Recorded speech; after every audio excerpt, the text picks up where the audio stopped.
I recognize Mr. Barr for 5 minutes. Thank you, Mr. Chairman. And gentlemen, thank you for your service in uniform, and thank you for your service today to our veterans. Mr. Secretary, this budget request provides $15.3 billion for medical community care. You're asking for a $2.9 billion appropriation to roll out the access standards for the program. Obviously, you see that there is a need for veterans to be able to access care in our own community. Yet this funding is not going to be effective if there is a lack of quality providers in the community who choose not to participate in the community care program. Are we funding the Mission Community Care Program in a way that supports provider reimbursement and in a way that attracts quality providers and makes the program work? And Dr. Stone, you can answer that question as well. Congressman, I think the only way you retain providers to any delivery network is to pay them in a timely manner and treat them respectfully. So therefore, the community care contracts, the first of which in Region 1 we're beginning to implement, is in full partnership with the provider networks. We continue to stress timely payment. I'm quite pleased that in the month of March, we paid over 1.7 million claims in less than 30 days. That, in comparison to a year ago, was at 140,000 in a month. We anticipate going over 2.3 million claims paid in the month of April as we continue to progress through this.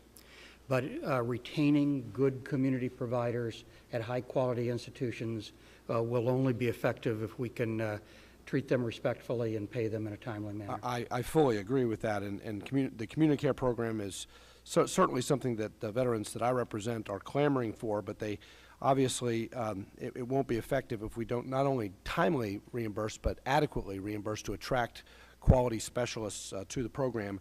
And on that point, Mr. Secretary, if the requested budget were to be enacted as requested, it looks like 19.2% of the VA's medical care dollars would be allocated to community care, while 80.8% would be allocated to care provided in VA medical facilities. Given the planned streamlining of community care options for veterans alongside the funding to strengthen VA medical care, do you feel that this 80-20 split is accurate or about right in terms of meeting the needs of how veterans will seek care? I think it's about right based on what I have seen in terms of the patterns of our veterans in terms of the care that they seek.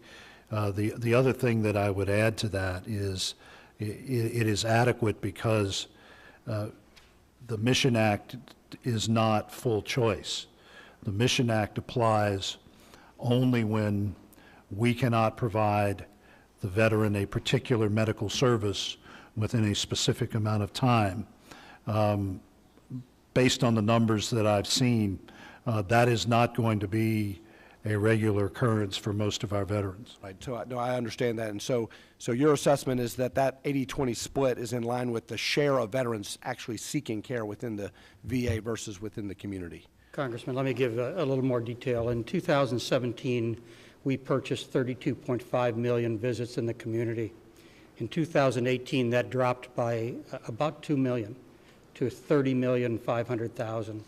In addition, this year, in the first 6 months of this fiscal year, the direct care system, VA itself, has grown by over 1 million visits, and over 100,000 additional veterans have come to us and enrolled in care.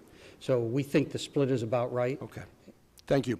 Final question, Mr. Secretary. I want to ask you about how the VA disperses compensation payments for disabilities, specifically sleep apnea.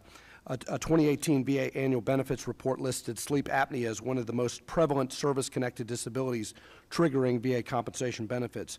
It's my understanding, however, that the VA does not track to make sure veterans are actually complying with treatments as a condition of receiving benefits, meaning that the VA could be expending resources that may not actually be helping veterans. How much does the VA spend on treating sleep apnea, and how does the VA monitor benefit awards to make sure that those receiving compensation benefits are actually getting helped with treatment? So CPAP machines are our greatest prosthetic, or our largest prosthetic that we purchase, and I can get you the exact number on that. We're actually progressing very nicely with a national contract for that in order to control costs. But the second thing is, how do we monitor compliance with therapy? And it is my understanding, and I'm going to correct this, we were talking about this in the last 24 hours. It's my understanding that the current devices actually have a monitoring device that then can be monitored during a physician visit to monitor compliance with the use of the device. But let me confirm that and bring it back to you, sir, and make sure that we've got it. But that's my understanding. That would be great. My time has expired, but obviously we want the veterans to get the help that they need as we help them with that. I yield back. Ms.